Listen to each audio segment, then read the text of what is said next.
Selamat sore. Selamat sore, Bung Pledi. Mana masih bingung? Bingung aku melihat orang-orang pada bingung. Masih bingung dengan ketuhanannya orang Kristen gitu. Masih bingung. Yang bingung itu justru kita ini bingung melihat kebingungan kawan-kawan Kristen. Ntar ya, aku coba pakai headset. Ya, begini. Memang bingung ya, karena ada orang-orang Kristen tertentu juga sudah kayak malu gitu tentang Allah gitu. Karena kalau dibicarakan Allah sudah diklaim itu punya Muslim. Jadi kadang-kadangnya diskusinya tidak nyambung lagi. Kira-kira gimana Ali? Oh, kalau ke situ sebenarnya bukan permasalahan tentang punya Muslim. Yang jadi permasalahan itu menempatkan bukan pada tempatnya, sehingga menimbulkan ambigu dan permasalahan perselisihan, Pak Freddy. Begitu. Kata Allah ya, kata Allah ya. Iya, kata Allah ini kalau saya itu ada buku nggak secara Allah. Jadi sebetulnya kalau saya perhatikan lain menerjemahkan di Allah itu menunjukkan sesembahan juga, karena Allah itu kan sesembahan sebenarnya kan.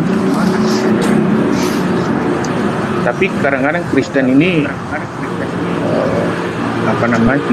tidak pede lagi untuk menyatakan itu Allah itu sesembahan, tapi dia menyatakan Allah itu gelar gitu. Padahal di dalam Alkitab juga ada ditulis Tuhan Allah. Iya, Allah itu nama sesembahan yang menciptakan seluruh alam semesta. Nama yang kita sembah. Begitu poinnya, Bung Freddy. Jadi mungkin jadi rancu itu kata Tuhan dengan kata Allah, yang kata Tuhan yang disebutkan kepada Yesus itu yang mungkin menjadi rancu atau menjadi pertanyaan teman-teman Muslim gitu. Iya tuh seperti itu. Iya, karena gini, Bung Freddy, di kitabnya Bung Freddy sendiri terjemahannya itu tuh sudah bermasalah juga. Terjemahan antar tahun ke tahun itu nggak sinkron, nggak kompak. Ustadz Bapi mau ketemu deh. Contoh ya yang kita baca itu di Mark 12:29. Dengarlah hai orang Israel, yang satu terjemahan menggunakan Tuhan Allah kita, terjemahan lain menggunakan Allah Tuhan kita. Iya. Nah itu coba yang benar yang mana gitu loh. Justru itu kalau kita tanya Kristen. Iya. Kalau memang Kristennya tidak pelajari kamus Alkitab, ya karena masalahnya begini Pak Alif. Kalau di PL itu kata Tuhan yang huruf besar semua itu, kalau di kamus Alkitab itu menunjuk kepada Yahweh.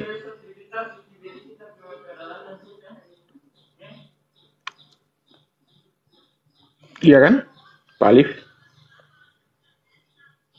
Ya, poin ke yang tadi aja, yang kita tidak menemukan satu penerjemahan yang konsisten. Satu ayat, beda tahun, beda terjemahan, gitu loh. Beda terjemahan tuh maksudnya kalimatnya itu dibulak-balik. Itu yang membuat sebenarnya sih artinya membingungkan orang Kristen sendiri jadinya. Sebenarnya itu Tuhannya yang benar siapa? Allah Tuhan kita atau Tuhan Allah kita gitu loh. Ntar ya aku coba pakai headset dulu.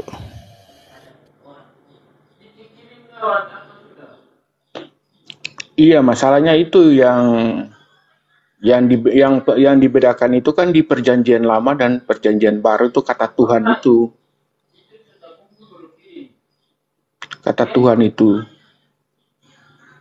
Kalau kata Tuhan yang ada di Perjanjian Lama, yang huruf besar semua, merujuk kepada nama sesembahan Yahweh itu, nama Allah itu, yang nama Tuhan itu, Yahweh itu merujuk ke situ. Sedangkan kata Tuhan yang ada di Perjanjian Baru itu dia merujuk kepada arti dari yang kita kembalikan kepada arti yang bahasa sebenarnya itu kurios. Nah, kurios ini lain menerjemahkan. Suaraku kedengeran ini. Suaraku kedengeran? Iya, bagus. Oh. Iya, itu dulu Bung Freddy. Maaf ya, saya kembali lagi. Yang jadi permasalahan itu, coba yang benar itu yang mana di kitabnya Bung Freddy menerjemahkan versi tahun lain mengatakan Tuhan Allah kita. Versi lain mengatakan Allah Tuhan kita loh. Oh, nah gimana? Ini aja kan kita loh, Markus 12:29. Markus 12:29, lalu dilihat terjemahan versi tahunnya. Bukan yang begini Pak Levi.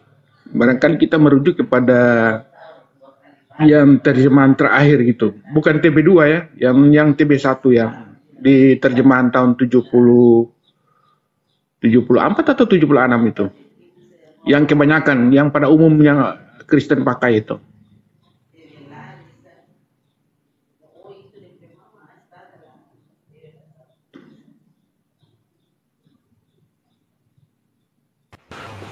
Aduh, sebentar aku lagi masang headset.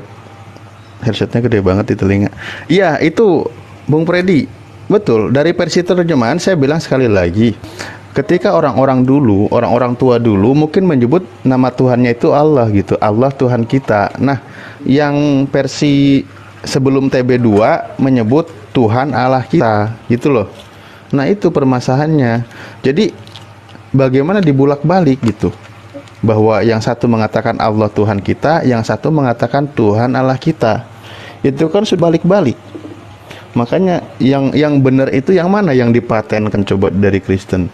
Kalau merujuk kepada kaidah bahasa yang benar, tentu yang tepat itu adalah Allah Tuhan kita. Nah, Kristen Arab aja begitu. Allah Tuhan kita. Nah, itu sudah yang benar. Iya. Kalau dikatakan Allah Tuhan kita benar juga gitu, karena yang dimaksudkannya Allah itu penguasa, Allah itu penguasa kan. Tapi kalau bisa dikatakan Tuhan Allah kita, itu maksudnya Tuhan itu dirubah jadi Yahweh, Yahweh Allah kita. Oke? Ya itu nggak ketemu. Yang di PL itu lepas terus ya. Yang di PL maksudnya. Yang di PL itu kan Tuhan Allah kita, berarti Yahweh Allah kita. Yang di PL. Kalau yang di PB Tuhan Allah gitu. Ya sebetulnya kalau menurut pendapat saya, yang orang Kristen itu harus dia merujuk kepada PB Perjanjian Baru. Kalau dia merujuk kepada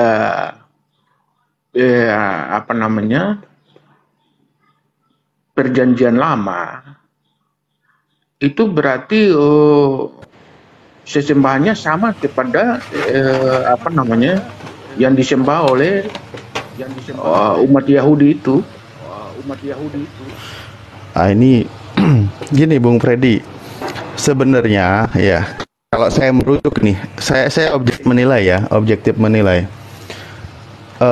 Kita baca beberapa literatur dari konsep misal di Kristen Arab itu sendiri.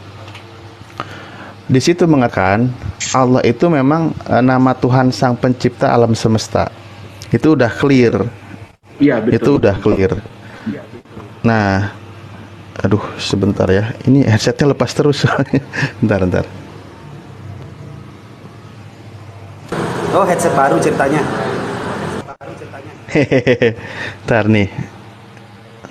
Tapi suaranya jernih banget, jernih, benar-benar jernih. Ya nggak, Cep? Nih. Asik. Itu tinggal disetel aja, nanti disetel sebagusnya. Mantep. Bisa di net. Lanjut, lanjut. Oke. Tas.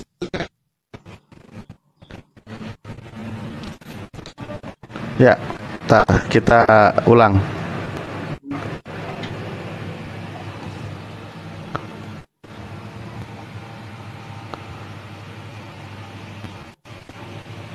Ntar ya, Bung Freddy ya. Kita buka gini loh ya.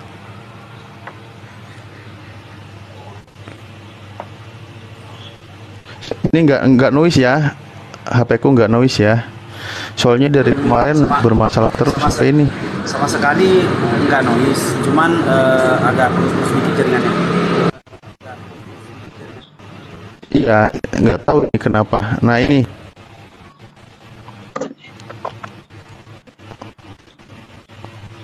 nah ini loh, Bung Freddy, Markus 12:9 ini.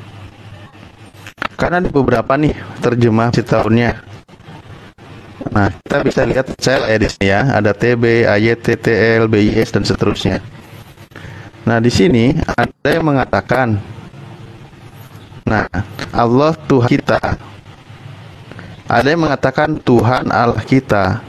Ini kan satu ayat. Satu ayat versi terjemahan itu dengan beberapa tahun itu berbeda-beda posisinya. Gitu.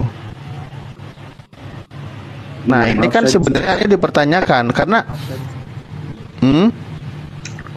Iya, maksudnya ini merujuk kepada Alkitab yang mana dulu gitu ya? Alkitab yang Markus 12. Maksudnya ini yang merujuk kepada Alkitab TB1. Iya, TB1 ini bukan TB2 ya. Bukan ke TB1 dulu, ke TB1. Tahun 76. 76 atau 74? 74. Atau ini kita versi yang lebih lengkap lagi. Nah ini sendat ya. Ada banyak di. Iya, ininya jaringannya digabung. Alif punya modulasinya tersendat-sendat gitu. Iya. Oke lah, nggak usah pan-pan. Ya, saya ini soalnya nih HP yang dipasang. Gini, itu kan bukan Allah Tuhan kita dan saya menggunakan Tuhan Allah kita.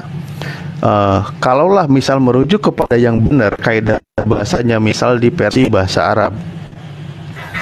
Nah, itu menggunakannya gitu. Allahu Rabbuna atau Allah ilahuna gitu. Nah, itu lebih tepat gitu loh. Enggak dia dibulak-balik. Enggak dibulak-balik. Kalau dibulak-balik ini menimbulkan ambigu dan membingungkan. Makanya maaf kata ya, sendiri akhirnya apa? Ada yang percaya bahwa kata Allah Tuhannya, ada yang percaya bukan, Tuhan huruf semua. Ada yang bilang ya Tuhan itu ya, kita ini Tuhannya bukan Allah gitu. Nah, itu jadi persepsi yang berbeda dari Ini bermasalah headset atau gimana? Jaringan atau putus-putus, Ustadz, putus-putus. Putus-putus ya. Ya udah, aku turun ini dulu kalau gitu. Ini tethering ini. Ntar ya. Aku pasang kartunya dulu.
Cek, cek. Halo.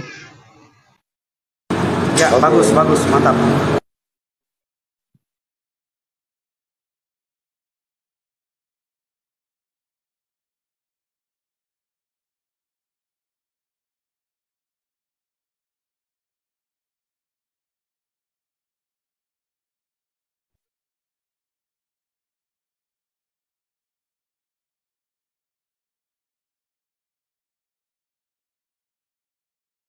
Udah bagus Ustaz. Jelas suaranya ya? Udah jelas, udah jelas. Lanjut. Oke.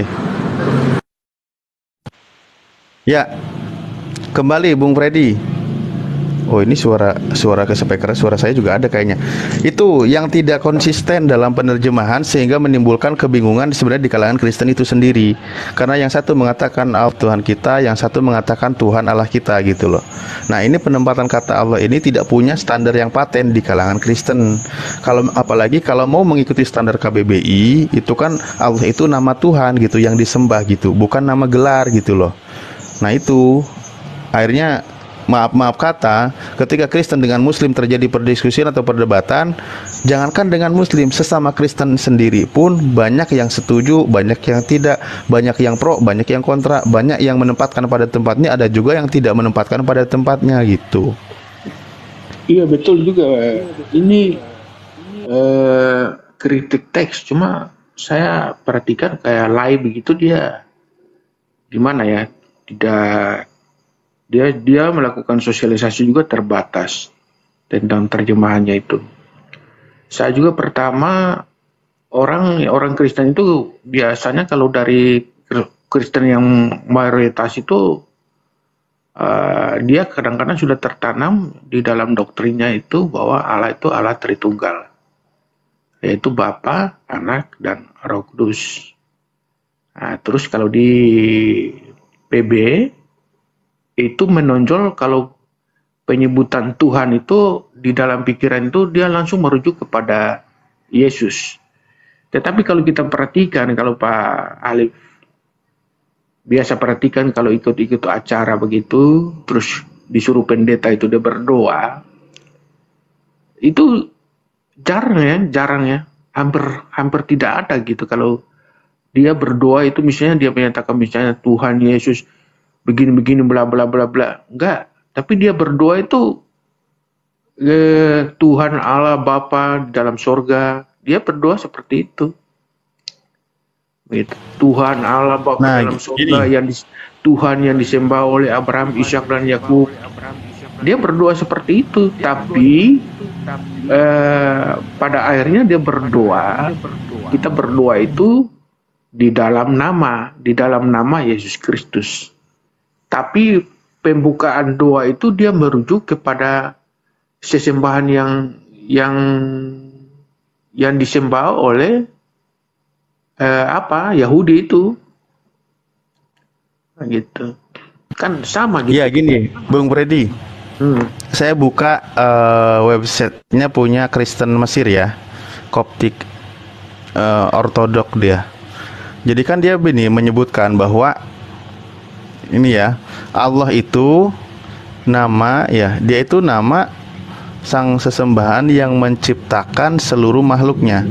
Artinya Tuhan Allah itu adalah nama ini ismun ya, nama sang sesembahan yang disembah. Jadi mutlak, bukan kata generic name gitu, tetapi nama yang disembah, poinnya yang menciptakan seluruh makhluknya. Nah, ini secara prinsipnya sudah disebutkan begini oleh salah satu Kristen yang ada di tanah Arab, yang ortodok ya. Nah, kalaulah demikian, penempatan kata Allah ini saya sepakat, tidak ada masalah gitu. Bukan dibalikan kalimat ini. Bahkan dia itu Allah itu sebagai apa itu? Sebagai hakim yang sangat agung, seluruh alam ya, yang maha pengasih. Yang bedanya nanti yang dia itu yang kena di dalam Allah itu 3 gitu kan. Nah itu konsepnya. Nah ini dari websitenya Kristen sendiri ya. Jadi di sini nama Allah ini ya, sebenarnya. Jadi kalau di kitabnya Perjanjian Lama itu kan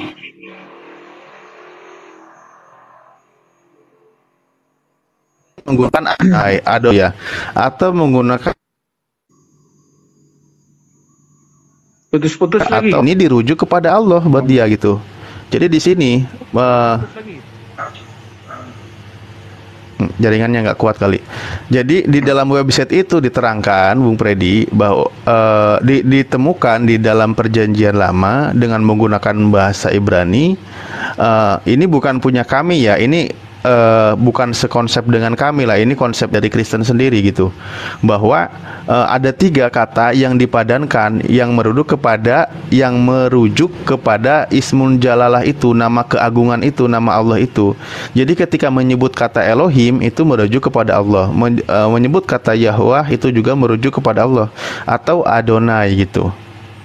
Nah itu dipadankan gitu. Jadi nama lain itu nama-nama Tuhan gitu, tapi merujuk kepada nama Sang Pencipta, yaitu Allah Subhanahu Allah ya, di sini menyebutnya Allah yang menciptakan seluruh makhluknya.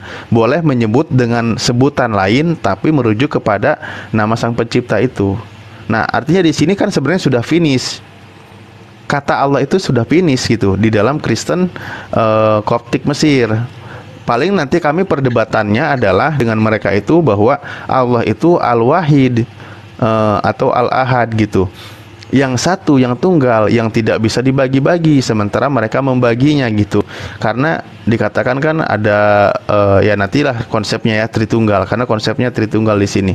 Makanya Al-Qur'an turun ayat laqad kafarul ladina qalu innallaha huwa salisu salasah gitu. Bahwa telah kafirlah orang yang mengatakan Allah itu 3 di antara yang 3 gitu. Jadi di antara yang ketiga dituhankan itu Allah juga gitu. Allah itu ada 3 gitu. Nah itu konsep itu yang dibantah oleh Al-Quran gitu. Namun penempatan kata Allahnya sudah benar gitu. Nah sementara di penerjemahan ya di LAI itu terjadi maaf kata salah kaprah gitu. Karena kata Allah itu misal jangan ada Allah lain di hadapanmu. Nah itu kan nggak tepat gitu. Karena Allah itu sudah satu-satunya nama sesembahan, nama yang disembah, dibilang jangan ada gitu. Tapi kalau ada lain atau jangan ada Tuhan lain, ya itu masih tepat gitu. Misal jangan ada presiden lain di hadapanmu karena sudah ada Pak Jokowi gitu. Nah bilangnya jangan ada Jokowi lain di hadapanmu karena sudah ada Pak Presiden. Nah itu nggak ketemu. Iya. Jadi sebetulnya kalau saya perhatikan, coba Alif perhatikan ya, para pendeta yang melakukan khotbah baik online gitu, disiarkan langsung itu dia tidak bedakan antara Tuhan dan Allah. Allah itu Tuhan, Tuhan itu Allah gitu. Kalau dia khotbah itu, dia mirip gitu, dia mirip dengan kayak khotbah-khotbahnya para ustadz gitu, para kiai, khotbahnya mirip. Dia tidak membedakan antara Tuhan antara Tuhan dan Allah itu dia tidak bedakan bahwa Tuhan itu Allah, Allah itu Tuhan. Tetapi kalau misalnya itu orang yang nggak konsisten namanya. Ya. Tetapi kalau misalnya kita diskusi dengan teman-teman ini, dengan Muslim, kalau misalnya kita tidak bisa bedakan antara Tuhan dan Allah itu, berarti dia kayak mirip gitu, mirip. Sesembahan kita sama gitu, yaitu Allah gitu. Cuma penyebutan saja yang beda. Kalau di Kristen dikatakan Allah, ya di Islam Allah gitu. Gini aja Bung Predi, lebih jelasnya. Kalau di Kristen itu kata Allah itu dipadankan dengan kata Tuhan, artinya dibikin generic name gitu loh, nama umum gitu. Itu aja, itu yang nggak ketemunya. Sementara Allah itu istilahnya kan orang sering nyebutnya perbandingannya antara proper name dan generic name. Sementara yang benar itu adalah proper name gitu, nama Sang Pencipta gitu loh, bukan dibikin generic name. Nah itu permasalahannya gitu. Nah kalau misalnya kita perhatikan sebenarnya Lai dia menerjemahkan. Kalau saya perhatikan juga ya, saya itu kalau tertarik di kejadian 1 ayat 1 topiknya itu. Allah menciptakan langit dan bumi. Nah, tetapi yang rancu juga kan jangan Anda menyembah Allah lain ya, selain daripada Allah. Ada Allah huruf kecil, kemudian Musa juga dikatakan Allah. Itu mungkin orang langsung merujuk kepada bahwa nama Allah itu bukan proper name, tapi dia generic name. Tetapi ada orang-orang, pernah saya mendengar ada salah satu pendeta, dia bergelar dokter juga. Dia menyatakan bahwa Allah itu adalah proper name gitu. Proper name. Allah itu proper name juga dia Nah itu dia makanya di internal Kristen itu terjadi perbedaan gitu loh, nggak pakai satu rumusan yang sama. Tapi kalau sudah proper name jangan dibikin generic name gitu loh Pak. Saya perhatikan, saya sering kali juga mencari referensi dari khotbah-khotbahnya para dokter ya. Misalnya siapa itu? Yang pendeta-pendeta yang istilah yang top-top lah begitu. Dia tidak membedakan antara Tuhan dan Allah itu. Dia katakan Tuhan itu Allah, Allah itu Tuhan. Dia gaya khotbahnya seperti itu. Seperti para ustadz itu dia khotbahnya seperti itu. Tetapi kalau dalam diskusi, dalam masuk ke ranah debat, diskusi, ya kita sudah bedakan gitu. Sudah membedakan gitu. Iya, pahami dulu posisinya, pahami dulu sebelum masalah tidak membedakan, pahami dulu posisinya gitu loh. Allah itu sebagai apa, Tuhan itu sebagai apa gitu. Itu pahami dulu posisinya. Kalau sudah paham posisinya, kita enak pembahasannya gitu. Mau menyebut Allah Tuhan kita, ya bisa kan? Atau menyebut Tuhan kita itu ya Allah kan gitu. Nah, kata Tuhan itu kan sebenarnya yang ada di bahasa Melayu, bahasa Indonesia, artinya kan sebagai apa? Pencipta, yang pemelihara, pemilik kan gitu. Nah, siapa dia itu? Ya Allah gitu. Allah itu yang mengurus, yang menciptakan seluruh makhluknya gitu loh. Artinya kata Tuhan ini berarti gelar sebagai sang pemilik gitu loh. Gelar kan? Nah, yang mengurus, yang menjamin, yang mengatur seluruh makhluknya. Nah, siapa dia itu? Allah gitu. Nah, ini kalau ada kawan Kristen itu sampai dia kemarin aja kawan-kawan Wanes juga bilang, ada yang mengatakan bahwa yang benar itu adalah tidak ada Allah selain Tuhan. Nah, itu kan gabrul itu. Tidak ada Allah selain Tuhan. Maaf kata ya, ini sebenarnya nggak enak banget. Itu yang salah kaprah. Yang benar itu tidak ada Tuhan selain Allah gitu. Karena Tuhan yang benar itu hanya satu, Tuhan pencipta alam semesta itu gitu loh, Allah. Makanya itu kaidah bahasa yang tepat, yang tidak salah gitu loh. Makanya saya bilang tadi ketika saya buka websitenya dari Kristen Koptik sendiri, dia sudah menempatkan kata Allah itu pada tempatnya gitu. Dia mengatakan tiada Allah selain Tuhan itu kemungkinan dia merujuk kepada itu Ulangan 6 ayat 4 itu. Ya salah. Orang Israel itu. Ya sama aja, makanya ke Markus 12:29 kan sama aja itu. Itu kan terhubungnya ke sana. Dan itu nggak tepat. Kata Tuhan itu mau digimanain juga, walau bagaimanapun juga tetap sebagai apa? Gelar gitu loh. Bukan sang nama, bukan gitu.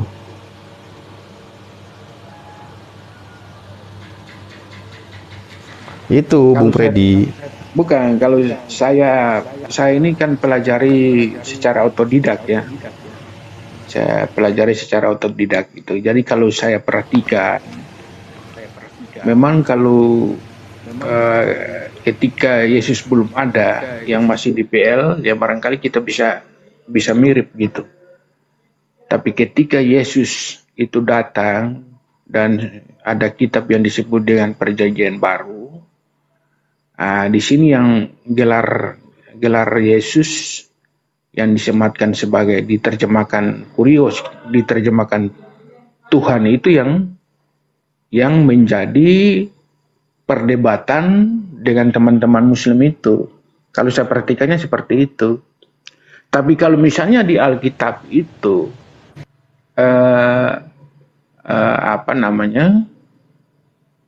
jangan diterjemahkan di Tuhan, tapi langsung ditulis misalnya kurios begitu. Cuma masalahnya mereka saya pikir lain juga terpengaruh karena di bahasa Inggris juga diterjemahkan Lord kan, kurios itu.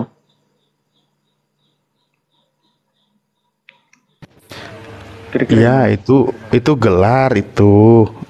Ya, itu kan gelar sebagai tuan, junjungan. Di bahasa Arab juga disebutnya sayyid. Itu kehormatan buat seorang nabi. Itu kehormatan, itu panggilan kehormatan. Konteksnya dipahaminya bukan sebagai Tuhan yang pencipta alam semesta, bukan.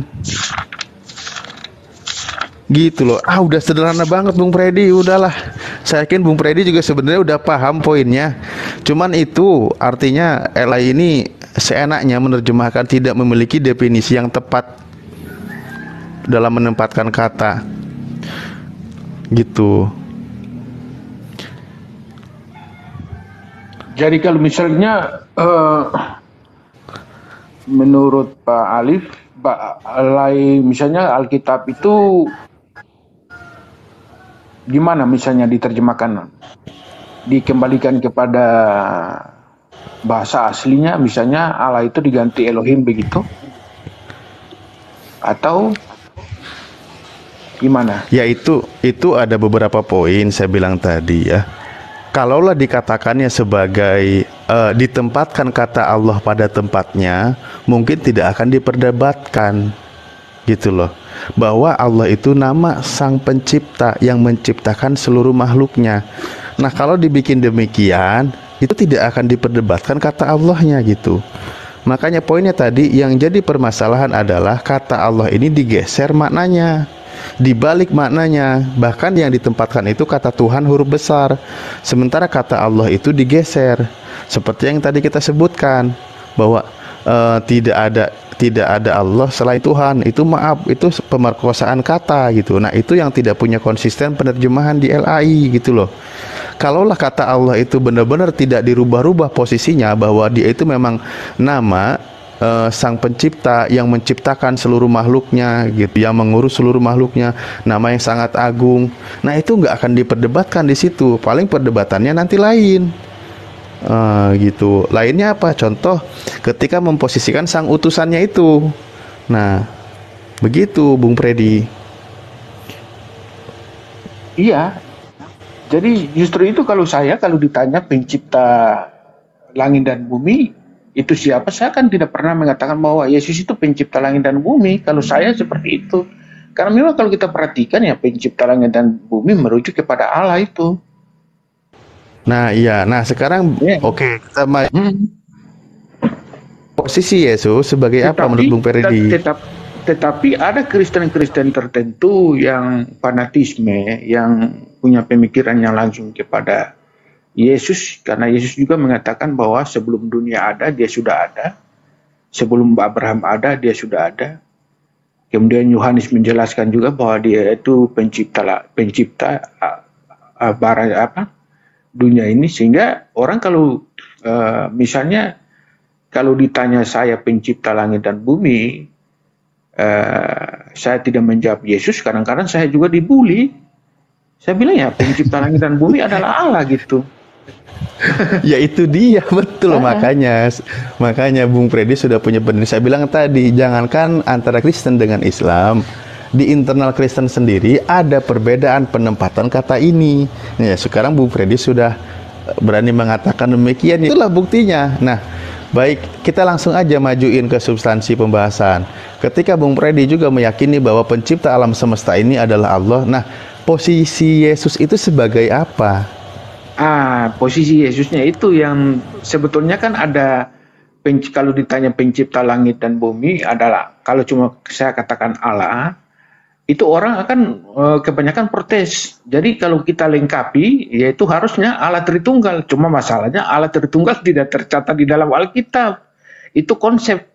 Jadi kalau misalnya pencipta langit dan bumi, saya mengatakan adalah Allah, Allah Bapa, maksudnya di dalam diri Allah, Yesus itu sebagai firman, firmannya Allah itu.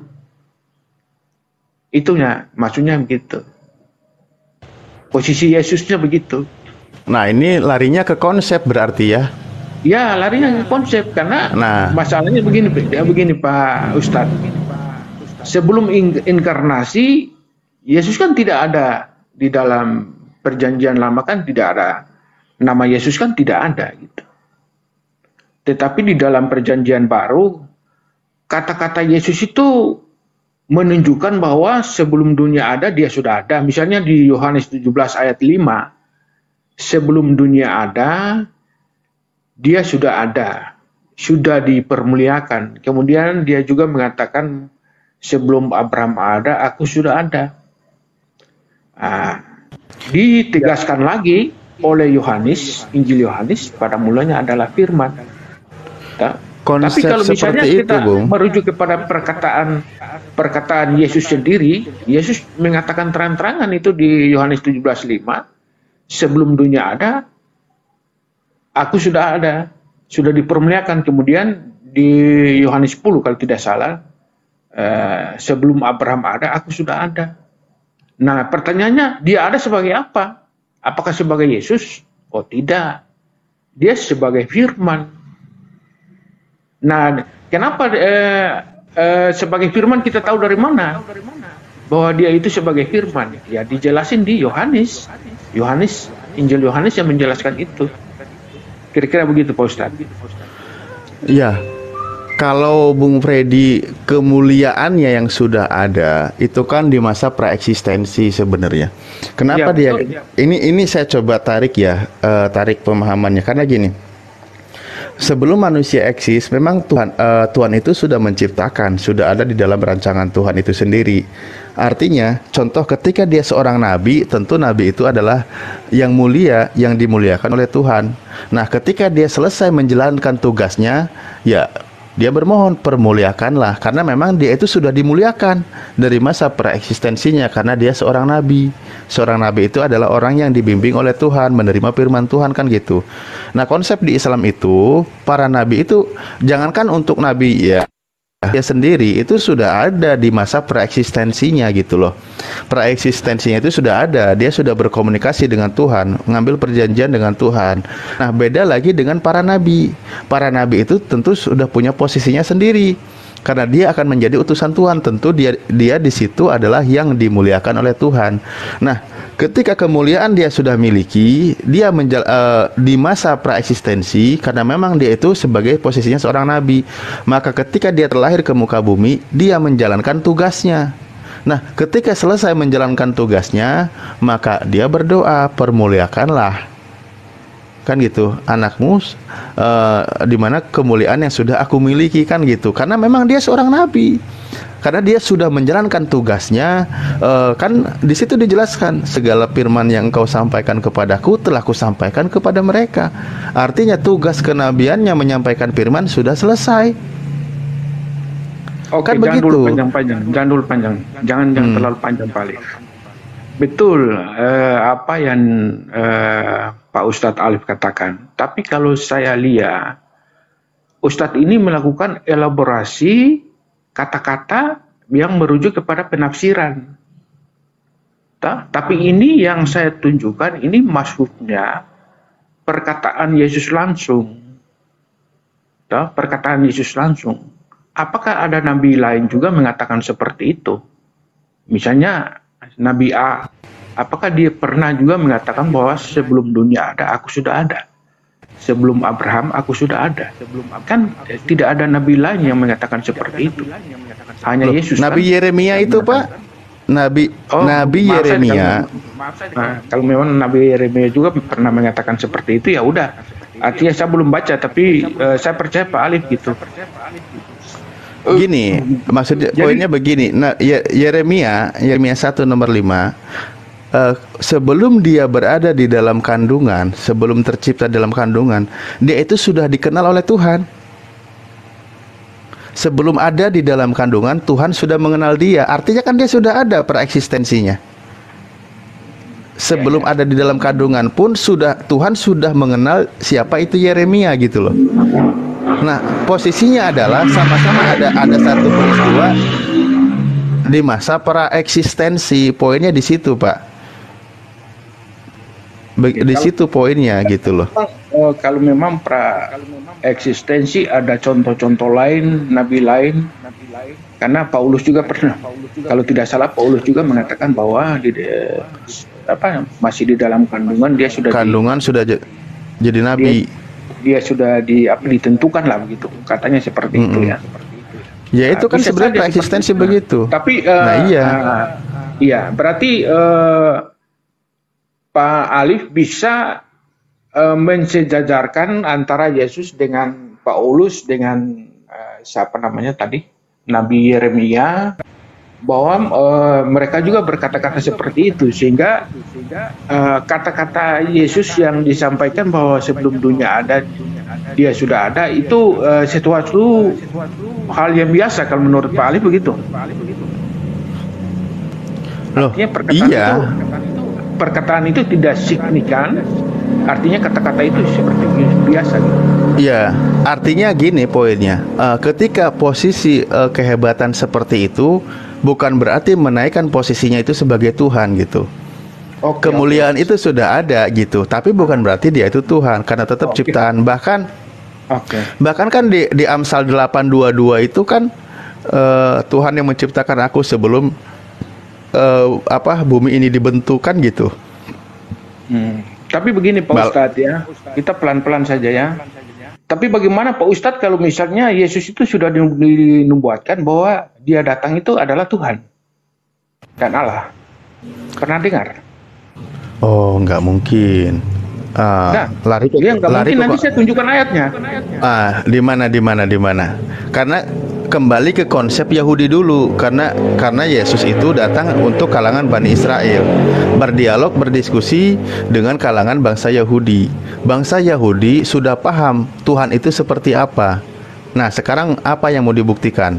Tapi kacamata yang digunakan Yahudi, jangan Yunani atau jangan bangsa Romawi, nggak ketemu. Silakan, Pak. Iya, saya tunjukkan mungkin. Boleh, silakan.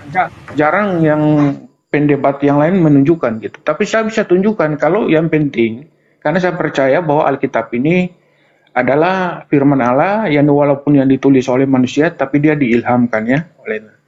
Jadi ini Yesus itu ketika dia datang, ya, ini kita lari dulu ya, sebelum ke konteksnya kata malaikat ya, kita langsung merujuk kepada ini ketika Yohanes Pembaptis.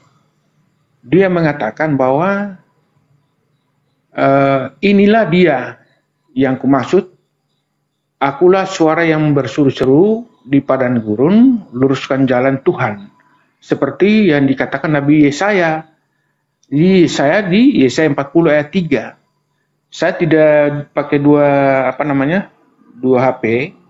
Coba Pak Alif baca ini yang dinubuatkan oleh Yesaya di Yesaya 40 ayat 3 yang disampaikan oleh Yohanes Pembaptis di Yohanes 1 ayat 15 dan 23. Bahwa yang datang itu adalah Tuhan dan Allah gitu. Kalau gitu Bapak konsepnya Yesaya 40 ayat 3, Pak. Tuhan. Ini dinubuatkan oleh Yesaya, tapi digenapi oleh Nabi Yohanes Pembaptis. Iya kan? Nabi Yohanes Pembaptis. Ketika mengatakan Tuhan itu datang, karena gini, nah itu konsepnya adalah yang perlu kita gunakan kacamata Yahudi. Kalaulah maksudnya di situ adalah Tuhan itu sendiri, ketika membaca Keluaran 7 nomor 1 usah jadi Tuhan tuh. Kalau kalau secara terjemahan kan, engkau jadi Iya. Tuhan. Bener nggak? Kalau kalau nubuatan Yesaya 40 Nah, ayat itu 3, ya berarti yang datang- Musa juga yang Tuhan datang gitu. Itu adalah, yang datang itu Tuhan gitu. Yang datang itu Tuhan gitu. Nah, sekarang kembali lagi, Bung Predi itu yakin nggak Yesus itu manusia apa Tuhan? Nah, ini ini kalau kita bahas seperti ini ya boleh gitu. Kalau saya yakin, Nah, makanya ya makanya yakin gini, Yesus- saya percaya Yesus itu dia manusia sejati dan dia juga Tuhan sejati. nah, Jadi ini ketika repotnya. begini. Ketika Yesus itu berada di bumi, dia itu punya Tuhan, Pak. Karena dia berdoa. Dia punya Tuhan. Dia berseru kepada Allah. Kita menggunakan kata Tuhan ini maksudnya langsung merujuk kepada Allah ya. Kalau kita berdebat lagi, kita memisahkan Iya, iya, antara sip. Tuhan dan Allah akan jadi repot. Gitu. Iya. Kalau kita Itu udah gunakan, sefrekuensi lah sama Bung Predi tadi. Allah itu pencipta langit dan bumi. Lanjut. ya kita sepakat seperti itu sehingga jadi ketika Yesus itu berada di bumi, dia punya Tuhan, Pak. Dia berjalan-jalan ke sana kemari, dia dicobai oleh iblis, dia itu manusia. Tetapi Pak Alif harus ingat gitu, bahwa dia itu sudah dibuatkan yang datang itu adalah Tuhan. Seperti tadi saya sudah tunjukkan toh di Yesaya 40 ayat 3. Sebelum juga ketika dia lahir juga, malaikat sudah memberitahukan ya di Lukas 2 ayat 11, hari ini telah lahir bagimu juru selamat yaitu Kristus Tuhan di kota Daud gitu. Nah, kenapa yang jadi persoalannya kenapa Yesus disematkan sebagai Tuhan dan Allah juga? Ya, seperti pengakuan Thomas, ya Tuhanku dan Allahku. Nah, ini kita sudah masuk ke doktrin lagi, Pak Alif. Yaitu yang disebut dengan doktrin dwinatur itu. Jadi Yesus punya dua natur, yaitu natur kemanusiaan dan dia juga punya natur Allah. Gini aja dulu. Manusia. Gini Kira-kira aja dulu seperti itu. konsepnya ya. Gini. Sebelum kita ke tentang natur menatur, gini dulu. Kita baca tuh kan ya di Yohanes 10 itu kan dijelaskan, jawab orang-orang Yahudi itu, bukankah karena suatu pekerjaan baik maka kami mau melempari engkau, melainkan karena engkau menghujat Allah, dan karena engkau sekalipun hanya seorang manusia saja menyamakan dirimu dengan Allah, kan gitu. Yesus kepada mereka, tidakkah ada tertulis dalam kitab Taurat kamu, aku telah berfirman kamu adalah Allah, kan gitu ya. Iya. Nah, jikalau mereka kepada siapa firman itu disampaikan disebut Allah, sedang kitab suci tidak dapat dibatalkan, masihkah kamu berkata kepada Dia yang dikuduskan oleh Bapa dan yang telah diutusnya ke dalam dunia, engkau menghujat Allah karena aku telah berkata aku anak Allah. Nah, pasti di sini dalil ini selalu menyetarakan bahwa Yesus itu adalah Allah itu sendiri, kan gitu. Yesus itu Tuhan. Ini yang sering digunakan dalil. Bener kan Bung Predi? Salah satu di antaranya. Ini kata kunci yang pendapat lainnya itu karena Yesus itu menyetarakan dia sebagai Allah, padahal Yesus dia cuma mengatakan bahwa ketika dia disidang di Mahkamah Agama, waktu ditanya oleh imam, Yesus kan dia cuma jawab, apakah Anda Mesias, anak Allah? Dia mengatakan, ya engkau yang mengatakan. Nah, kemudian dia juga dia kan tidak pernah mengatakan bahwa Yesus tidak pernah mengatakan waktu dia disidang atau dia melakukan percakapan dengan imam, Yesus tidak pernah mengatakan aku ini Elohim atau aku ini Allah, aku ini Tuhan. Tidak. Dia cuma mengatakan bahwa aku ini Mesias, anak Allah. Tetapi mereka punya pemahaman yang para imam itu bahwa yang dikatakan yang mereka tunggu-tunggu Mesias, anak Allah, yaitu Allah sendiri. Dia menyamakan seperti Allah gitu, sehingga dia itu dikatakannya dia dibunuh. Iya. Iya, Bung Freddy, dia itu mengatakan sebagai Allah. Di sini kita gunakan kacamata pandangan Yahudi. Karena maksud Allah di sini adalah sebenarnya ini salah penerjemahannya, terjemahan. Karena yang benar itu Elohim, kan gitu. Nah, maksud Elohim di sini itu siapa gitu loh. Nah, kita bisa buka gini. Orang Yahudi itu perspektifnya itu jelas gitu.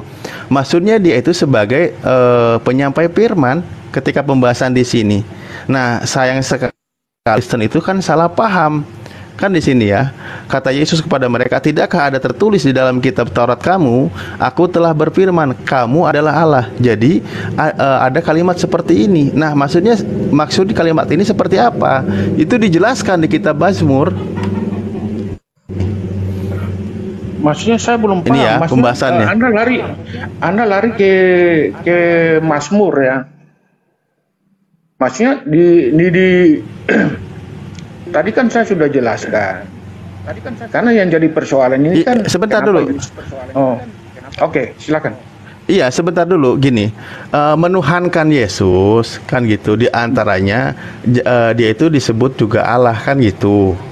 Poinnya seperti di Yohanes 10:34 kan tadi udah dibahas tuh. Yohanes 10:34 sampai ayat berikutnya. Maka dia disebut engkau menghujat Allah karena aku telah berkata aku anak Allah, kan gitu kata Yesus. Nah, maksudnya Allah dan anak Allah itu seperti apa pemahamannya dalam pandangan orang Yahudi? Nah, dijelaskan ada pemaparannya itu di Mazmur, saya bilang. Jadi gini, di Mazmur ternyata Yesus itu sedang mengutip kitab Mazmur 82 nomor 6. Allah itu maksudnya Elohim ya. Silakan Bung Freddy baca. Mazmur 82 ayat 6 dikatakan apa di situ, Pak? Aku sendiri telah berfirman, kamu adalah Allah. Dan anak-anak yang maha tinggi kamu sekalian, gitu loh. Nah, ini posisi Yesus itu seperti ini, sebagaimana tertulis di kitab Mazmur. Nah, maksud penjelasan ayat ini di kitab Anda pun tertulis penjelasannya. Yang disebut dengan Allah atau anak-anak Allah itu maksudnya apa gitu.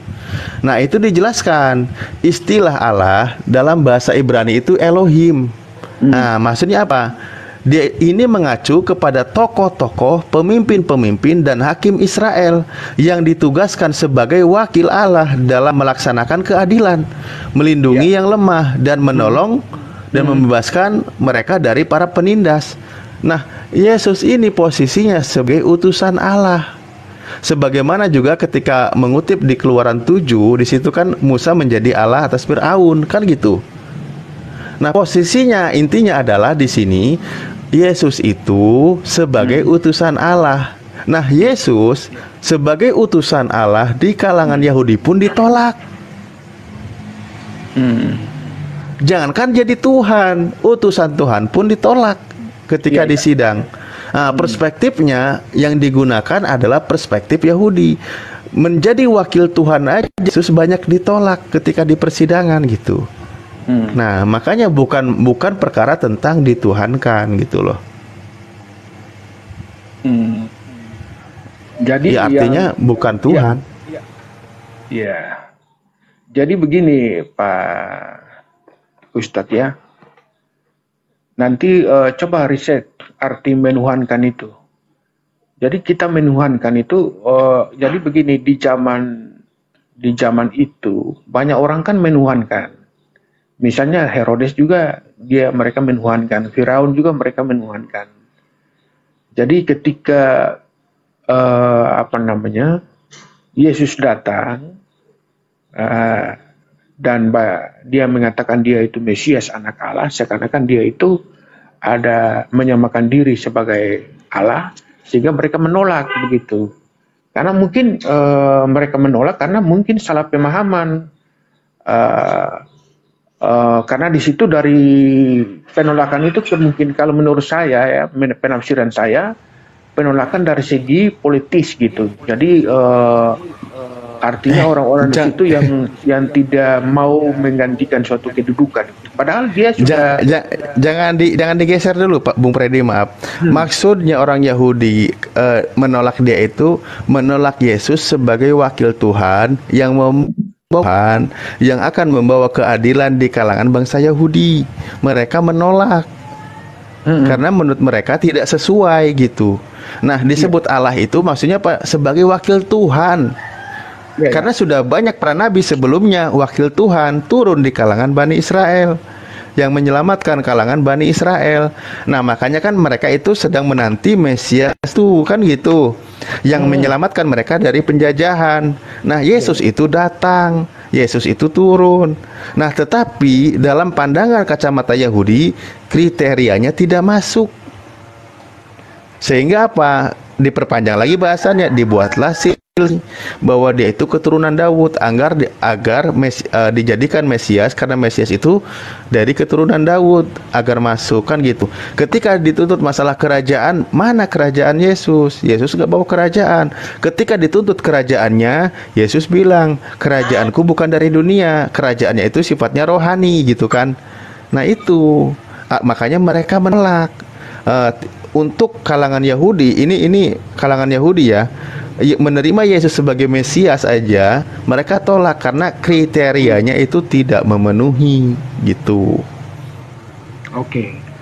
Jadi penolakan Yesus oleh orang Yahudi itu berarti salah persepsi.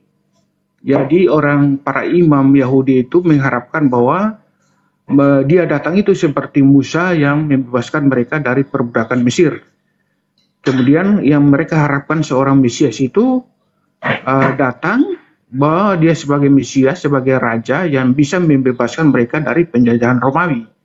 Kira-kira seperti itu ya Pak Ustadz kan? Ya banyak lah, tuntutannya banyak. Maksudnya tuntutan kan salah satu para imam-imam Yahudi itu mengharapkan bahwa Yesus datang selaku Mesias sebagai kan raja. harus ada. Iya. Begini saya jelaskan dulu. Maksudnya mereka mengharapkan bahwa Yesus datang itu adalah seorang politisi atau seorang kayak jenderal gitu ya, yang bisa mereka sebagaimana keturunan pemimpin, Daud, Raja Daud, seperti Raja Daud begitu.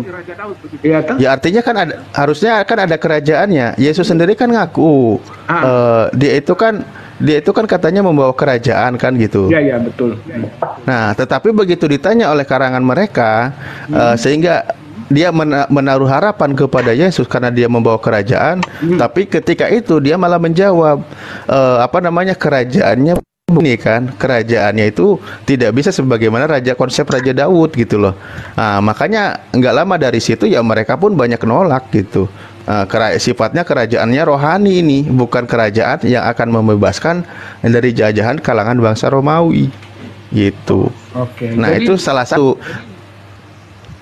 Iya, berarti Pak Ustadz sudah memahami konsep keimanan dari Kristen itu, bahwa Yesus datang itu bukan membebaskan mereka dari penjajahan Romawi itu, tetapi Yesus datang itu dia membebaskan dari pembebasan dosa. Dan dia punya kerajaan itu bukan kerajaannya yang seperti dipimpin oleh Daud yang mereka harapkan kan? Iya. Daud.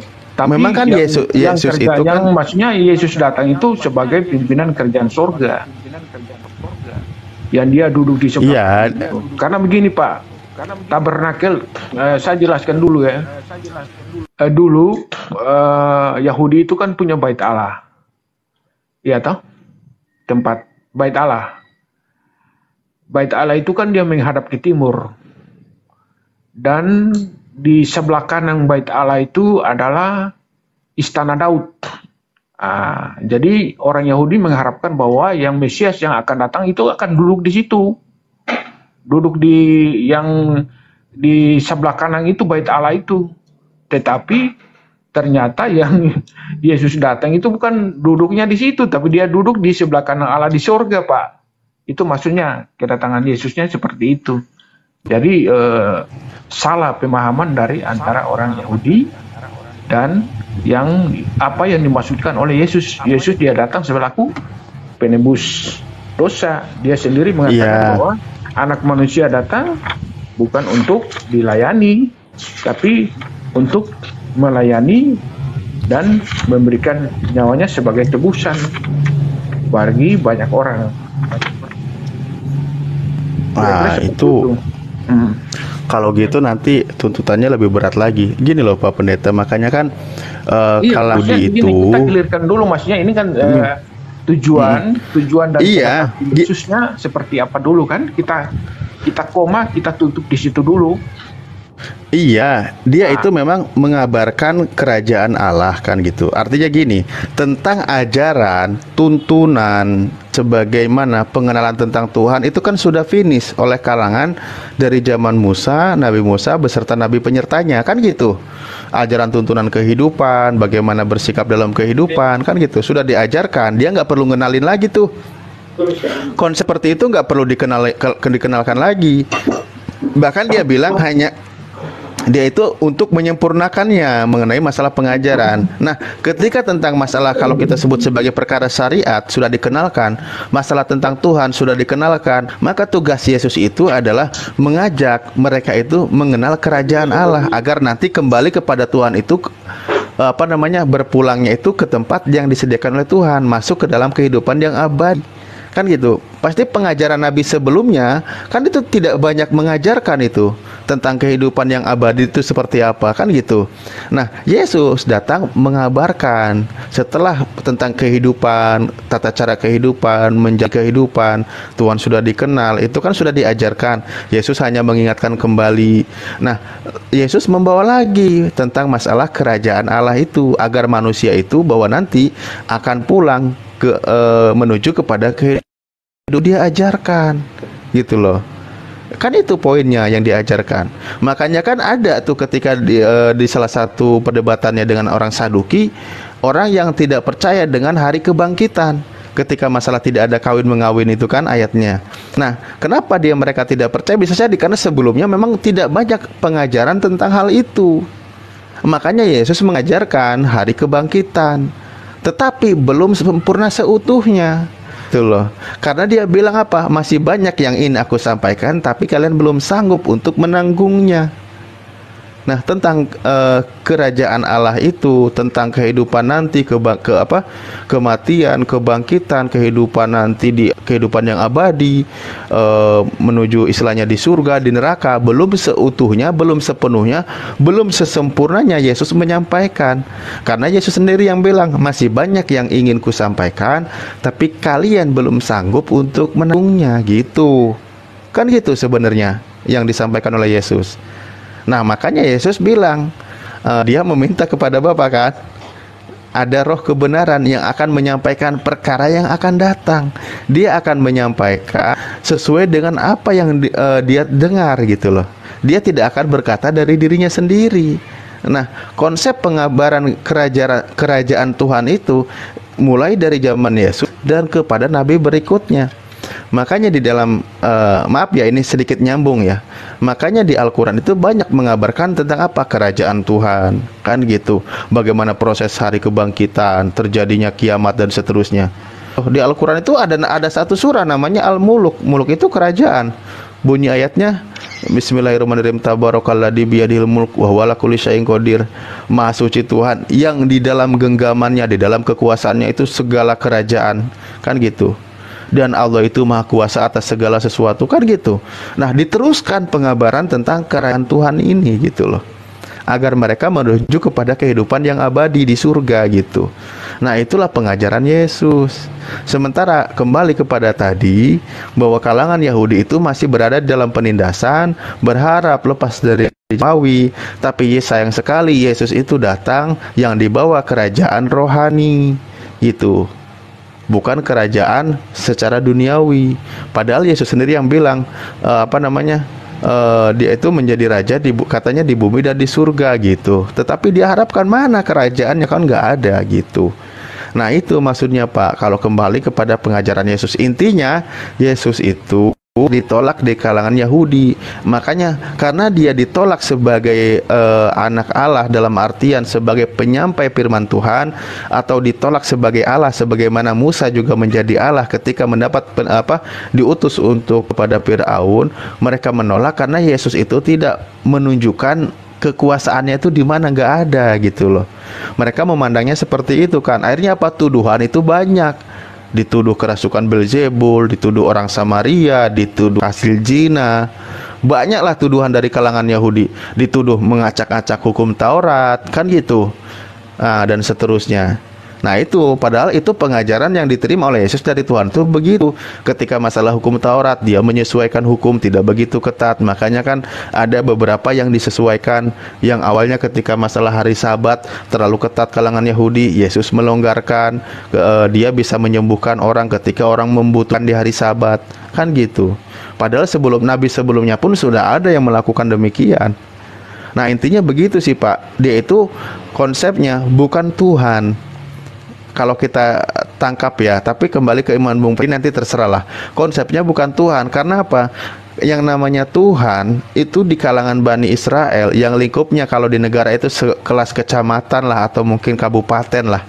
Itu mereka itu sudah kenal tuh seperti apa dan bagaimana gitu. Sudah dikenal seperti itu, tidak perlu dikenalkan lagi. Sudah finish, istilahnya gitu. Yang ditunggu adalah bagaimana utusan Tuhan itu datang menyelamatkan bangsa itu. Nah Yesus ini terutama utusan terakhir untuk kalangan Bani Israel. Dia datang diutus menyelamatkan, memperbaiki rohani. Karena pada zaman Yesus sudah mulai banyak kalangan bangsa Israel itu sudah terlalu cinta dunia. Nah itu banyaklah konsepnya. Kalau saya coba baca sejarahnya juga dari pandangan orang-orang Yahudi Yesus itu gitu Bung Freddy. Kalau masalah Tuhan itu bukanlah. Karena apa? Justru kalaulah dia itu Tuhan, justru malah menimbulkan huru-hara, Pak. Menimbulkan permasalahan. Buktinya apa? Tuhan turun sendiri ke muka bumi Israel, bukannya tanah Israel itu menjadi pengikut Yesus semua, menuhankan Yesus semua. Tuh buktinya mereka itu malah tidak ada yang menuhankan Yesus, dalam artian ada cuman sedikit gitu loh. Ditolak malah. Karena apa? Tuhan itu sudah nggak perlu dikenalin lagi. Ya silakan. Iya. Saya garis bawahi bahwa Yesus datang itu dia bukan membebaskan bangsa Yahudi dari penjajahan Romawi. Seperti Musa waktu datang dia membebaskan bangsa Israel dari perbudakan bangsa Mesir. Jadi tadi Pak Alif sudah mengakui bahwa Yesus dia datang dia membebaskan dalam segi rohani. Jadi tadi saya sudah gambarkan orang Yahudi itu mengharapkan bahwa Yesus datang itu seperti Daud, karena yang mereka menafsirkan nubuatan di Mazmur 110 ya. Mazmur 110 ayat 1 di situ dikatakan bahwa yang akan duduk di sebelah kanan Allah itu yang Maha Kuasa itu.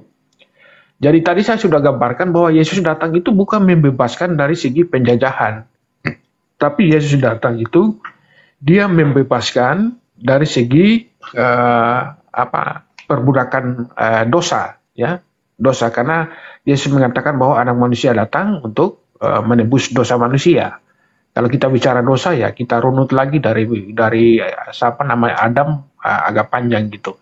Tadi saya sudah jelaskan lagi bahwa orang Yahudi itu mengharapkan bahwa seorang Mesias itu datang itu dia duduk di sebelah kanan Allah Bapa itu, yang di sebelah kanan Bait Allah itu, karena Bait Allah itu kan dia kan yang disebut dengan tabernakel itu kan ada 3 bagian. Ada ruang Maha Kudus, ada ruang kudus, dan halaman. Yang ruang Maha Kudus itu yang mereka tempatkan di situ, Allah itu dia berada di situ. Dan di sebelah kanan dia kan menghadap ke timur. Di zaman itu Bait Allah itu kan dia menghadap ke timur, dan di sebelah kanan itu adalah tata Daud, yaitu istana Daud. Yang mereka harapkan bahwa Mesias yang akan datang itu dia akan duduk di situ, yang ada di bumi itu, di Yerusalem. Tapi ternyata Yesus datang bukan seperti itu. Dia duduk di sebelah kanan Allah Bapa yang ada di surga. Dia sudah naik di atas surga, dia dulu sebelah kanan Allah itu. Itu maksudnya seperti itu. Jadi dia salah persepsi malah, maka dia itu dibunuh. Ya, dibunuh. Nah, kalau dibunuh sudah masuk kepada konsep penebusan dosa lagi. Agak panjang lagi nanti kita ceritanya seperti itu. Jadi begini Pak Ustadz, Alif, barangkali saya cuma memberikan saran saja. Kalau berdebat itu, apa namanya? Yang pertama kalau menjadi kristologi, itu memahami dulu iman Kristen. Iman Kristen itu seperti apa, dari mana ke mana, Yesus kenapa dijadikan Tuhan, dia sebab itu baru dibantah, argumennya dibantah. Jadi jangan tidak memahami apa namanya keimanan daripada orang Kristen, lalu dibantah secara babi buta. Itu yang kalau saya dengar itu diskusinya kurang terlalu bagus begitu. Tapi harus memahami dulu begitu. Di sini kebetulan Pak Ustadz Sugi yang dia mengatakan dia seorang kristologi, cuma dia apa namanya, dia tidak memahami dulu. Harus kalau jadi kristologi harus memahami dulu konsep keimanan daripada orang Kristen itu, baru argumen dari keimanan itu lalu dibantah begitu. Jadi tadi bantahan sekali lagi mungkin dipersingkat. Kalau keimanan kami yang bahwa Yesus itu datang itu dia bukan membebaskan dari bangsa Romawi, tapi dia membebaskan dari hukuman atau dari perbudakan dari syariat-syariat dosa. Dari dia selaku dia datang itu dia mengampuni dosa. Dan ingat, seperti tadi saya sudah sampaikan di Yesaya 40 ayat 3, bahwa yang datang itu Tuhan. Nah, kenapa yang datang itu Tuhan? Toh? Karena dia menjelma gitu, dia menjadi, firman itu menjadi apa namanya, menjadi daging, menjadi manusia. Jadi penebus itu harus dari dia sendiri yang mengutusnya, tidak bisa dari orang lain gitu. Dia harus keluar dari Allah sendiri. Jadi kalau misalnya kelihatan kalau ini sudah dinubuatkan di Yesaya 40 ayat 3 bahwa yang datang itu adalah Tuhan dan Allah. Yang Tuhan Allah dalam rupa manusia. Tetapi ketika di dalam rupa manusia itu, dia sudah yang dikatakan oleh Filipi 2 ayat 6, dia telah mengusungkan diri sebagai manusia biasa sampai mati gitu. Kira-kira konsep iman Kristennya seperti itu Pak Alif. Silakan. Iya, kalau konsep ke doktrin ya saya nggak ikut campur sih. Paksakan. Karena gini, Bung Freddy ya, kalau kita melihat ketika bahwa seorang nabi kan gitu, apa namanya, itu kan banyak ayat-ayatnya itu bahwa pernah terjadi dari kalangan apa namanya Yahudi itu, yang mereka mengatakan inilah Nabi Yesus dari Nazaret di Galilea. Itu kan ada di Matius 21. Mereka itu punya pengharapan kepada dia sehingga mereka itu memuliakan dia. Itu sejarahnya kan, mereka itu diarak di atas keledai, mereka bersorak-sorai, mereka apa namanya menyambut disebutnya Hosiana bagi anak Daud, diberkatilah dia yang datang dalam nama Tuhan, Hosiana di tempat yang maha tinggi. Itu kan ada di Matius 21. Karena mereka menaruh pengharapan kepada Yesus mengembalikan masa keemasan zaman Raja Daud, kan gitu. Makanya mereka sempat menyambut, pakaian mereka itu di jalan dihampar begitu, Bung Freddy. Mereka menyambut, punya pengharapan dikembalikan masa keemasannya. Maka mungkin ini Mesias yang ditunggu-tunggu gitu. Tetapi begitu yang ditunggu-tunggu demikian gitu kan, itu berbalik ketika dia katakan kerajaannya itu bukan di dunia ini gitu loh. Makanya awalnya yang mereka itu mengharap bahwa Yesus itu mengembalikan keemasan masa Daud dan masa Salomo kan gitu. Ketika dia tidak membawa kerajaannya, tidak dibuktikan kerajaannya itu nggak ada gitu loh. Makanya kan itu dibahas di Yohanes 6 ada di Yohanes 18 gitu kan. Yang dia bawa itu adalah kerajaan rohani alias kerajaan Tuhan alias pengabaran tentang surga gitu. Sementara mereka itu sedang menantikan mengembalikan masa keemasan Raja Daud dan Raja Salomo gitu. Makanya mereka pengharapannya pupus di sana. Ya, artinya mereka akhirnya menolak masa keemasan Mesias yang ditujukan kepada Yesus. Nah, ini kita membahas tentang historinya gitu loh Bung Freddy, bukan membahas ke doktrinnya. Kalau ke doktrinnya ya memang kawan Kristen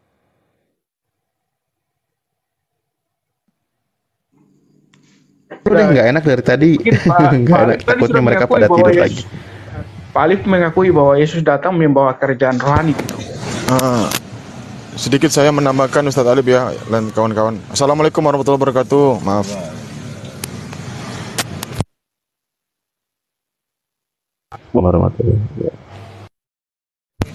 Ya, jadi benar Bang. Kenapa orang Yahudi itu ya menolak kedatangan Yesus? Yang mereka harapkan adalah sosok itu yang di mana dia bisa memimpin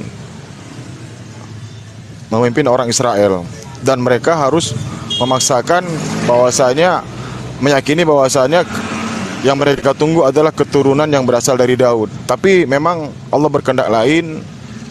Nabi Isa alaihissalam ini datang bukan dari keturunan Daud, melainkan dari keturunan Lewi, berasal yaitu dari sanadnya sampai ke Nabi Musa alaihissalam dan Harun. Ya kan begitu. Nah, memang benar. Kalau dari keturunan Daud itu semuanya jadi raja, termasuk juga Sulaiman atau Salomo. Nah, kalau kepada terkait dengan Nabi Musa, itu keturunannya semua adalah guru-guru, rabi ataupun guru-guru ataupun ya sejenis lah, seperti itulah. Pengajar. Jadi memang berbeda. Makanya mereka menolak, Bang. Orang Yahudi ini menolak kedatangan Nabi Isa alaihissalam. Yang mereka harapkan Mesias itu berasal dari keturunannya Daud, tapi nyatanya tidak, gitu Bang. Lanjut yang lain, makan. Assalamualaikum. Bukan, barangkali saya konfirmasi dulu di Raja Jalanan ini. Jadi Yesus itu maksudnya dia dari keturunan Lewi, itu informasi dari siapa? Al-Quran, Bang. Oh, kalau dari Al-Quran iya. Saya nggak bisa Iya, tapi kalau kita cek di Matius 1 nomor 16, iya Pak. Jadi kalau kita seandainya kita cross check Matius 1:16, Yesus ini memang dipaksakan dia harus dari keturunan Daud, Pak. Oh, maksudnya dipaksakan gitu. Karena sudah didugakan. Iya. Dia kan orang Yahudi dia. Artinya begini, Alkitab menjelaskan bahwa Yesus berasal dari keturunan Daud gitu. Tapi Al-Quran kan membantah. Al-Quran dia mengatakan bahwa Yesus itu dia dari keturunan Lewi. Ya sah-sah saja gitu, masing-masing kitab kita meyakini saja.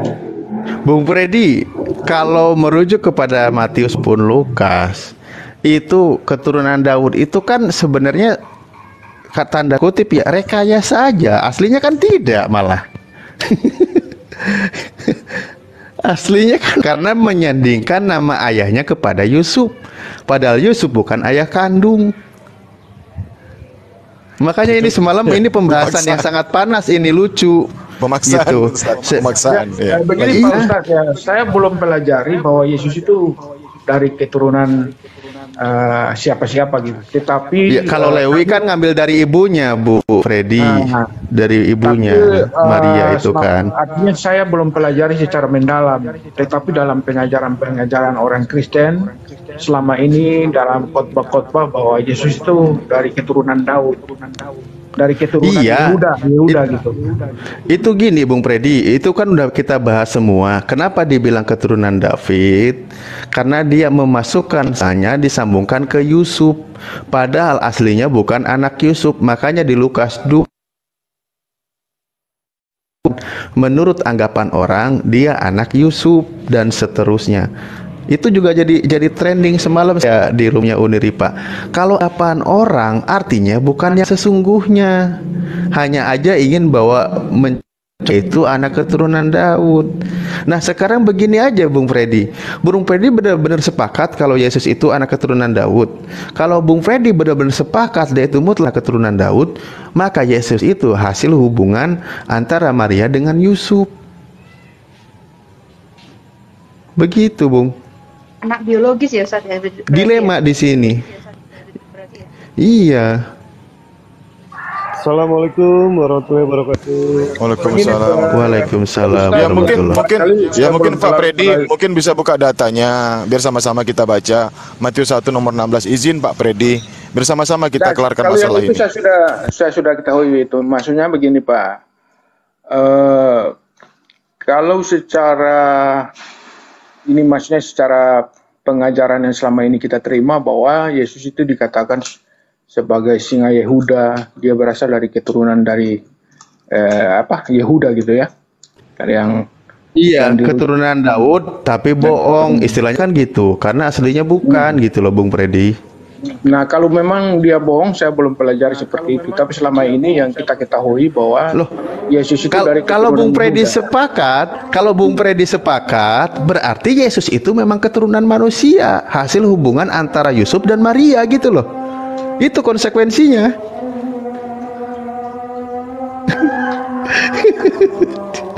Bukan maksud saya bahwa Yesus itu dari keturunan yang diharapkan itu bahwa seorang Mesias itu harus dari keturunan Yahudi, Yehuda bukan Yahudi, maksudnya dari Yehuda. Sehingga dia Ben David nyambungnya kan ke Raja Daud. Makanya dibuatlah silsilah, tapi nyambungnya ke ayah tiri. Ayah tiri kan bukan ayah kandung.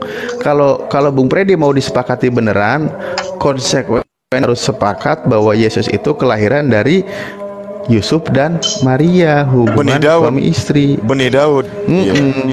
Gitu Pak Freddy. Ayatnya memang banyak. Dia itu disebut Benih Daud. Begini Lanjut. saja. Kalau misalkan Assalamualaikum Bang Dewa. Waalaikumsalam warahmatullahi wabarakatuh. Kayak yang namanya silsilah itu, keturunan itu dari bapak apa dari ibu? Bung Freddy. Nah, Pak Dewa, saya belum terlalu pelajari seperti yang keturunan-keturunan itu, saya belum terlalu pelajari. Yang saya ketahui bahwa dia dari keturunan Yehuda. Baik. Begini, maksudnya begini loh, Bung Freddy. Yang namanya keturunan itu dari garis bapak apa dari garis ibu keturunan? Bisa dikatakan dua-dua, Pak. Bapak. Tidak bisa, Pak. Tidak bisa. Keturunan itu dari bapak, bukan dari ibu, dari laki-laki. Nah, sedangkan Yesus itu lahir tanpa sentuhan dari seorang bapak. Apa mungkin dikatakan Yesus itu adalah Yahudi? Bukan, Pak. Bukan Yahudi. Betul tidak, Pak? Itu gini Dewa, kalau bisa dua kamu punya argumennya seperti itu ya terserah, nggak apa-apa lah. Tapi maksudnya coba begini, terima pengajaran totalitas nubuatan yang ada di bahwa dia harus dari keturunan Yehuda, begitu Pak. Apakah dari keturunan Yehuda itu nanti ditarik garisnya kemana-kemana itu saya belum terlalu pelajari secara mendalam gitu. Yang saya ketahui itu Yesus itu biasanya diberi gelar sebagai singa Yehuda, macam-macam lah. Itu gini loh, kalau dari Yehuda setahu berarti ngambilnya dari Bung Freddy. Kalau mau Yehuda ngambil garis keturunannya dari Yusuf. Sementara kalau dari ibu nyambungnya ke Lewi. Mau diambil yang mana? Coba Bung Freddy kita ini ya beranalogi ya. Pada saat bapaknya itu adalah kita koma dulu di situ, kita koma dulu di situ karena saya tidak terlalu mendalam masalahnya silsilah itu. Yang setahu saya bahwa Mesias yang datang, yang dilumpatkan itu harus dari keturunan Yehuda. Itu aja. Kemudian dia harus duduk di tata kerajaan Daud. Yang tadi saya sudah jelaskan bahwa Yesus datang itu untuk membebaskan dosa dari bukan membebaskan penjajahan dari Romawi, salah pemahamannya. Dia membuat kerajaan rohani gitu. Bahwa dia kan mengatakan bahwa kerajaan itu bukan dari dunia ini, tapi kerjaannya itu dari sorga. Jadi masalah Iya masalah Pak, tadi garis sebagai bukti Pak. masalah garis keturunan itu silsilahnya itu maaf saja saya belum terlalu mendalam untuk pelajari seperti itu. Iya, pelajari juga Pak. Maria kan ini dari keturunan satu suku dengan Zakaria dan Yahya Pak. Ya kan, mereka kan bukan dari keturunan raja. Itu sama halnya yang dialami Tapi oleh tadi kan katanya keturunan Yesus itu bahwa dia keturunan Lewi itu kan informasi dari Al-Quran gitu, nggak apa-apa lah. Kan seperti itu kan? Tapi kalau informasi sekali-kali jangan ngomongin turunan dong, sekali-kali ngomongin tanjakan kayak apa kayak gitu. Bang Andi, jadi maaf saja alhamdulillah, masalah silsilah. sebentar Pak Freddy. Pak Freddy, alhamdulillah tadi saudara kita yang namanya tadi saya sudah kirim ke WA ya Bang Andi ya. Dia tadi hari ini tadi sudah di khitan ya, alhamdulillah, dan dia disyahadatkan ulang agar bisa mendapatkan sertifikat kemualafannya gitu Bang Andi. Alhamdulillah ya. Kalau masalah yang kemarin itu ada dana terkumpul, saya rasa kalau dana khitan saya rasa nggak usah lah dulu. Ya kemungkinan nanti perangkat-perangkat sholatnya lah mungkin lah gitulah gitu Bang Andi. Nanti kita bicarakan lagi lah. Terima kasih. Lanjut. Oke. Lanjut. Bung Freddy mau dapat sertifikat mualaf, Bung? Nanti dia hubungi saya itu. belum dapat. Ini gimana coba? Tuhannya sendiri nggak dipelajari. Wah, repot kali ini. Gimana Bung Freddy ini? Udah sampai 50 tahunan umurnya. Iya, silsilah Tuhan nggak dipelajari. Saya tidak, Waalaikumsalam. bukan berarti tidak pelajari, maksudnya setahu saya dia keturunan dari Yehuda gitu. Tapi kalau silsilah saya tidak terlalu hafal gitu. Dalam berdiskusi itu jangan bilang sepengetahuan Pak. Kita berdasarkan dari tekstur, berdasarkan dari yang tertulis. Jangan melakukan yang namanya spekulasi. Jadi begini, saya sampaikan di teman-teman di sini. Gitu Pak ya. Iya, Bapak punya datanya atau tidak? Kita berbicara sinyalnya merah ya.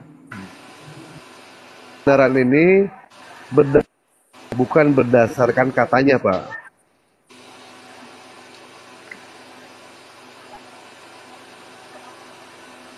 Pak Dewa signalnya merah Pak. Bicarakan mengenai soal Pak Dewa punya signalnya